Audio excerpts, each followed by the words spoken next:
ginagawa nyo? Sige! Subukan nyo! Dali nyo na!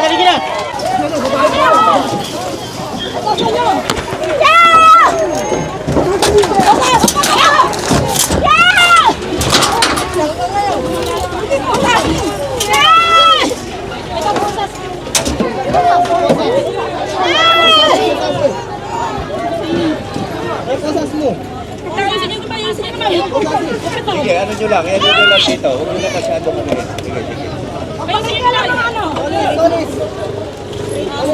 Sige na, para maano lang. Ano nyo ba din? Ano mo lang, bawas lang kayo dyan, bawas.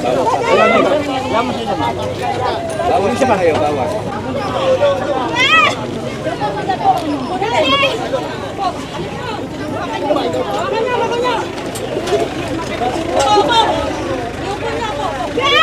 Upo na tayo.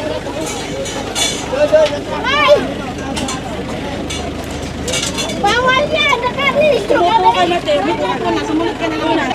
Ay! Ang sakit na balikat ko! Ang sakit na balikat! Maglakad po kayo! Maglakad! Maglakad! Aray! Maglakad po kayo! Balikat ko! Yes! Balikat ko! Nakadoktor ito balikat ko! Ate, gusto pa kayo lang daw. Tama kayo lang!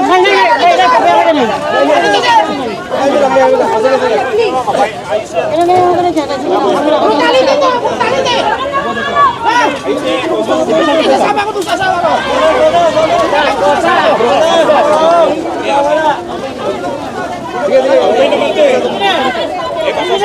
Asawa ko yun, mamay, mabati yung asawa ko, ha?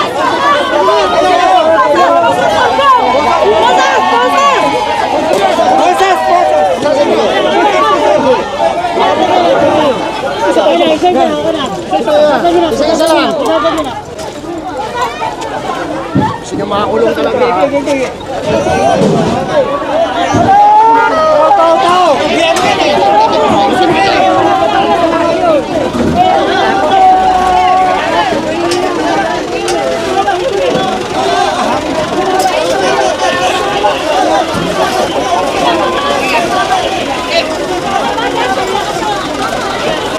May yung helmet na nasa kami ng Hindi man kayo humarap.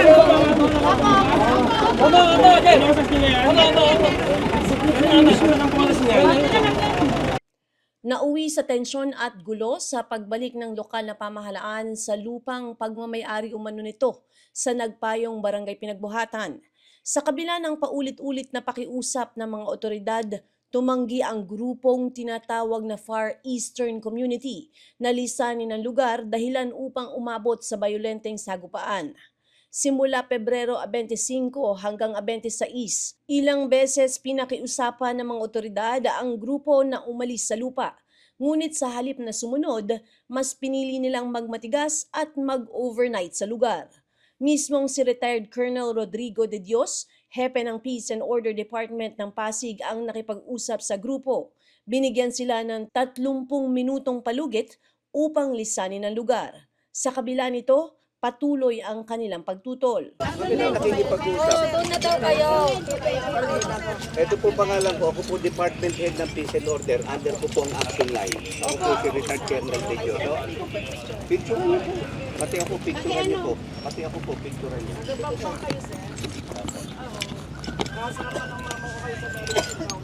Focus. Sige, kami na lang. Sino pa ba yung ibang Sino yung mga kasama natin dito? Yung sinabi ko lang na kasama, sino ba yon? Kayo po, ito lang, yung magbibideo sa atin. Kayo po, saan po kayo? Sa amin po. Sige, walang problema yan. Basta ang sa amin lang, ito lang po Ito, tsaka itong nagbibideo isa. Ganito po, andito na po ba lahat? Nandiyan lang yun, sir. Okay, ganito po. Ako po bilang Department Head ng Peace and Order, isa po sa tungkulin ko yung maging maayos, mapayapa ang buong Pasig. Ano po? Ngayon, ito pong property na to, meron pong mga dokumento na ibinigay sa inyo, di po ba?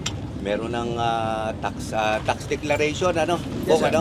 Tax declaration, meron Galing sa na rin pong deed of sale. Kaya lumalabas po, itong property po na to is property na po ng Pasig. Ngayon, kung meron, ako po muna, Ngayon po, kung meron po kayong mga dokumento na maipipresenta na ito hindi sa Pasig, meron po tamang venue tayo. Ito po yung sa korte. Pwede Opo. kayo Tama po. mag-file ng Opo. kaso ron. Pero in the meantime po, may pinangahawakan po ba kayo na Mayroon po, itong property mayroon. na to? Ano po yun? Kahapon Opo. na ibigay na natin mga dokumento natin. Ano? Opo, may pinanghawakan kami. Sige, ano yung po yun? aming deed of sale, yung aming bison. Pwede pong makita yon? May, Kasi kami may po, may binigay na binigay. po kami sa City Hall. Kompleto na po yun. Wala Meron na. ba yun? Halika po. Opo. Ito, Tapos- subungan niyo ng ano ha? Subungan Opo. chip ng... Lagi po ng- kami ditong nagkakumusyon noong April 10. Mhm. Ngayon po, hinaras kami. Ngayon, dinimanda namin sila. Mhm. Tapos, nung dinimanda namin sila sa prosecutor, dininay. Nung sabi na attorney, hindi pwede yan kasi hindi sila umaten, isa, dalawa, tatlo. Hindi pwedeng deny. Motion for reconsideration natin. O siyempre, Pasig pa rin, dininay pa rin. Sabi ni attorney, hindi pwede yan kasi wala silang counter affidavit, wala rin silang appearance sa hearing. So, ang ginawa ni attorney, nag-file siya ng motion for urgent resolution. Ito na po yon. Nakademanda na po ang mga action line. Sige, ganito po. Ganito po. Kaya ako naririto, ayoko nung ano ayoko nung hindi nagkakaintindihan tayo. No? Alam mo naman, Sir, kahit nanay mo ba kami. yun? Nanay mo yung... Kahit kami, sir. So ako po, hanggat maaari, ayoko po nung humantong tayo dun sa merong masasakta, merong ano naman, ayoko po nun. ito pa rin Ayoko yun, po sir. nun, ayoko mangyari yung ganon. Kaya ang gusto ko po, meron tayong venue na maayos, doon po pag-usapan. In the meantime po, ganito gagawin natin. Ako po, bilang department head ng Peace and Order, nag-uutos po ako sa aking division chief na si Bong na paalisin po kayo rito.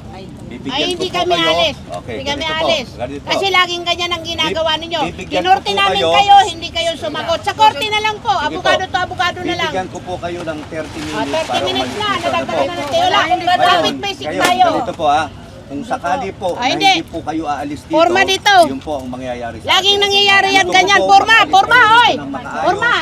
Ayun po, ganito ang consequence natin. Forma, Ito oy, po. hindi na.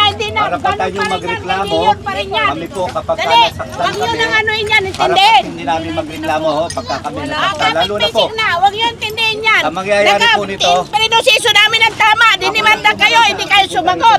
Hindi mangyayari yun. Ako na mag-isa ang pupunta rito. Ay, Walang hindi yan. pupuntang ibang TPM o rito. Hindi, Walang hindi, ibang hindi. pupuntang Bantay Pasig. Walang makikiaano dito. Kayo nang una, nakademanda kayo, nag-deploy kayo ng gwardiya. Kayo nang una, pinabayaan namin to. Hindi po yan. Doon po sila. Nagano, hindi ninyo Kung sa sakali ako, po. pinapindan to. Tagig to. Po ito, tagig. Ganito po Hindi. Kung sakali po na pagdating ng 30 minutes, hindi kayo po. Ay, hindi kami alis. Ako po ang pupunta rito mag-isa. Ako po mag-isa pupunta rito. Ay, hindi, kahit Tatanggalin ko mag-isa. po yung Ay, tampulan. Ay, tanggalin mo, subukan Pag mo. ako po ay nasaktan, tatawag po ako ng appellant. Hindi kami Ayoko na papayag. magulo, ho. Hindi Ayoko na kami. magulo. Nag-ibalik. Pagka Sabi mo hindi- ayaw mo ng gulo. O kaya Hindi nga kami po, papayag. tatanggalin po natin. Ano yan, lalaman Ngayon, kung sakaling dumating yung punto Sabi na talagang sabi ng nakita ko hipi na ng ako po ay hindi Pasig, makikita, walang makukuha na kahit anong tatawag bagay. po ako ng Tawagan mo si attorney para makausap niya. ang pinakahuli ko pong Attorney. tatawagan is yung pulis. Yun ang pinakahuli, pero action Hindi, lang. hindi. Yung pulis. Sige, 30 minutes po, 30 Ay, hindi. minutes po. Kahit pa Sige 100 po, 30 minutes. minutes po. Ay, hindi mo kay karapatan dyan. Wala kay karapatan dyan. Ako lang ay reklamo niyo. Ay, hindi. Wala kay karapatan dyan. Sige, wag yung palamitin at mag-isa siya. Walang ano. 2 o'clock po. Lalaki yan. Sige. Kaya po kayo Ganyan ulit. Kaya po Ganyan kayo umamin sa hearing. Binalikang muli ni De Dios ang grupo upang makiusap, ngunit sa halip na makipagdialogo, mas naging emosyonal at mainit ang sitwasyon. Hindi. Na hanggat maaari po, Hindi umalis ho. tayo na maayos dito. Hindi kami alis, sir. Ganyan din naman kayo pupunta ng korte. Sir, hindi kami alis. Hindi na. Hindi po. Kahit anong gawin nyo, sir, hindi kami alis. Nakiusap kami doon sa Pasig. Hanggat Lagi kami maaari. pabalik-balik. Opo, Hindi hanggat namin pinakailaman pulis dito, pero kung Naka-stay sakali po kami na talagang dito, so wala magkakagulo, namang baka gulo, makialaman baka pulis sa atin. Pero ang Hindi. Ay, alam nila. Antayin nyo, may human rights namin kayo. Pag kayo na, pag kayo sinakta namin. Ang sabi po ng po ang nakikiusap sa inyo, ay, ho? hindi. Hindi na. Hindi na sa kami. Wala. Bawal speaker lang, sir. Speaker ka naman eh. Dapat kayo. Dapat hindi po yung tipo lumalabas ito pag-aari po ng Pasig.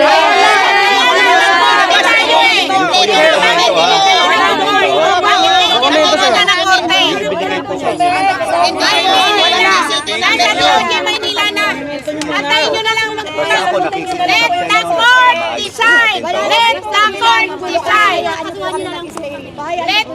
mag-decide, antayin mo. Sige, sige po. Basta kami po, ako, partikular, kaya narito po ako para kausapin kayo. Ngayon, kung Hindi mangyayari naman po, kayo. marami nang kumausap sa amin, sir. Marami nang kumausap sa amin, sir. Pinagbigyan namin kayo, pero anong ginawa nyo? Kayo ang lumabag sa usapan. Sir, nakikiusap kayo, napalisin kami. Ano? Pakiusapan nyo ang mga tao nyo na hindi sila magpabalik-balik dito. Paalisin nyo yung mga korte dito. Walang mananatili dito. yung bago Hindi na, hindi na, hindi na, so mangyari. hindi na, hindi na mangyari yan, Ning. Hindi na mangyayari yan. Hindi na yan Sige, mangyayari. basta po tayo nasa mapayapang usapan sa amin.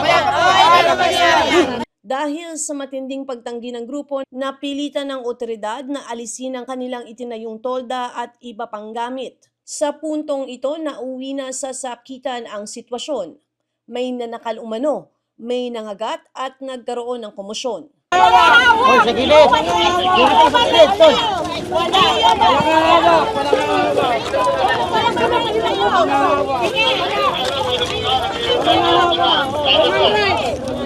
Walang hawa. Walang hawa.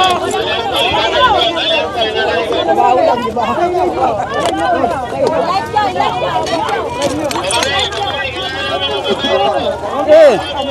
Live mo, i-live mo pa. Okay. Oh, yan oh. Oh. Asan na yung mga pulis? Pastor! Sige, tanggal din.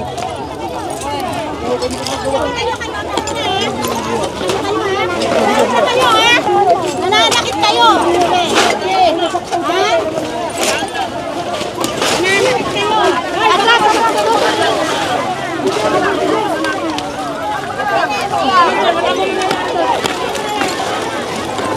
Bakit natin sa pamamahala? Sa ginagawa nyo! Sige!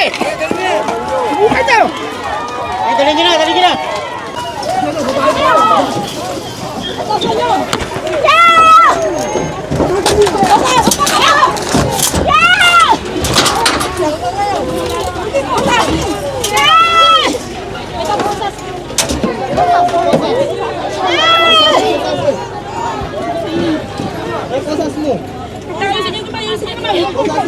Sige, ano nyo lang dito. Huwag nyo na masyado kami. Sige, sige. Sige na, para maano lang. Tamaan na dyan, Bade. Dito, ano po lang, bawas lang kayo dyan, bawas. Bawas na kayo, bawas.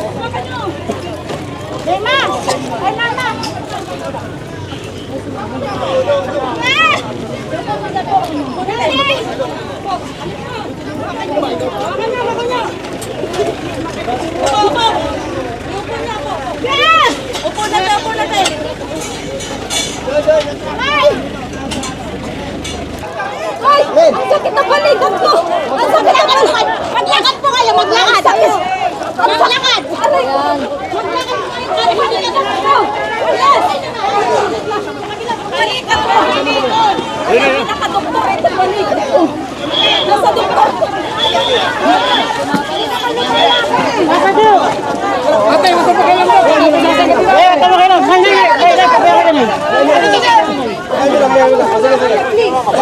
Ano na yung ganun dyan? Puntali dito! Puntali dito! Sasama ko doon, sasama ko!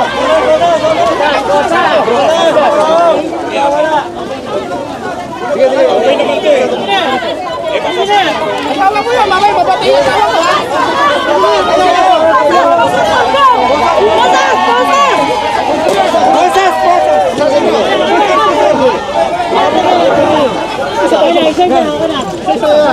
Isa lang. Sige, makakulong ka lang.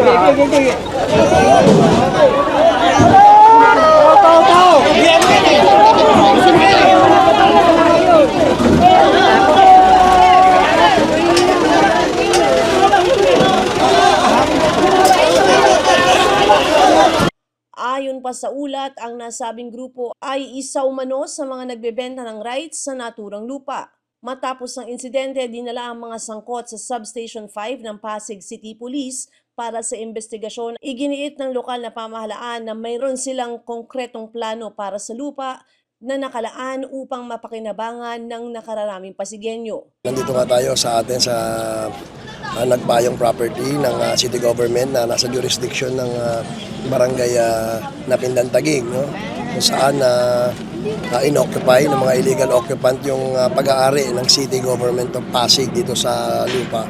No, kaya kahapon nung sila pumasok dito, nag-occupy dito, kaya pinakiusapan natin sila hanggang kanina, no, pero hindi sila tumatalima. So napilitan po ang ating lokal na pamahalaan ng Pasig na i-disperse sila o ilabas at alisin yung mga inilagay nilang mga tarpaulin at saka yung mga structures na baka kasi maging masama ang impresyon, no, ng ating mga katabi dito na alam ito'y pag-aari ng lokal na pamahalaan at ito ay may nakaamba ng proyekto, no. So pinakiusapan namin sila hanggang sa humantong nga yung ganito na talagang naging violente na sila, no. Kami naman talagang kaya pumasok kami, nagbigay kami ng 20 minutes, tapos nagbigay kami ng 30 minutes. Simula kahapon hanggang ngayon, ayaw nilang sumunod talaga. So napilitan kami talagang i-disperse na sila para maibalik, no, sa pag-aari na saka sa possession ng lokal na pamahalaan yung lupa natin dito, no. Kaya lang ang problema.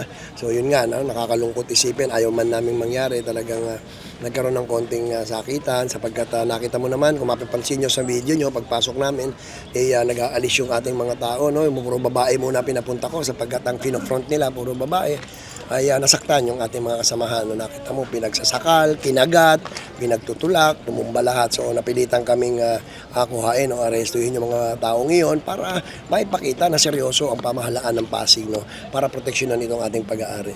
So sana po doon sa mga nakakarinig at sa inyong taga-subaybay, no, wala po kaming inaagaw o ginigipit sa mga taong ito. Ang nakakatakot lang, ano, yung kanilang asosasyon, yung kanilang organization ay isa sa mga pinaghihinalaan talaga na mga parang kasali doon sa ato, no, sa syndicated ng mga ng aagaw ng lupa ibinibenta, no. Kawawa yung mga nakakabili, kawawa po dahil talagang nagbabayad sila ng pinaghirapan nilang pera tapos mapupunta lamang sa wala at mapupunta lamang sa mangilan-ngilan, kaya nakakalungkot. So sa mga may gusto po at magtanong, gusto pong malaman yung tungkol sa lupa, makipag-ugnayan po kayo sa lokal na pamahalaan ng Pasig, sa Land Recovery Management Office, sa aming City Legal. Paliliwanag po namin sa inyo na ito po ay may possession na sa City of Pasig. Meron na po tayo yung mga papeles na talagang iyan po ay pag-aari na po ng lokal na pamahalaan. At hindi namin inaalis na ito po ay sakop ng barangay Napindan ng lungsod ng Taguig. Ito po talagang sa Taguig po yung area na yan. Pero yan pong nasa area ng lupa na yan ay pag-aari po ng lokal na pamahalaan ng Pasig. Yan lamang po ang gusto namin sabihin. Kaya sana po naiintindihan nyo yung side ng government. Kailangan ho namin proteksyonan for the interest of public service. Yun ang ating pag-aari itong government-owned lot sapagkat ito po ay may proyektong nakaamba at ibibigay po natin to sa mga Pasigenyo. Samantalang sinubukan ng iNews Pasig kunin ang pahayag ng grupo ngunit hindi na natuloy ang panayam dahil nagkagulo na. Nananatiling bukas ang iNews Pasig para sa kabilang panig. Ako si Luan Peñano para sa latest ng iNews Pasig.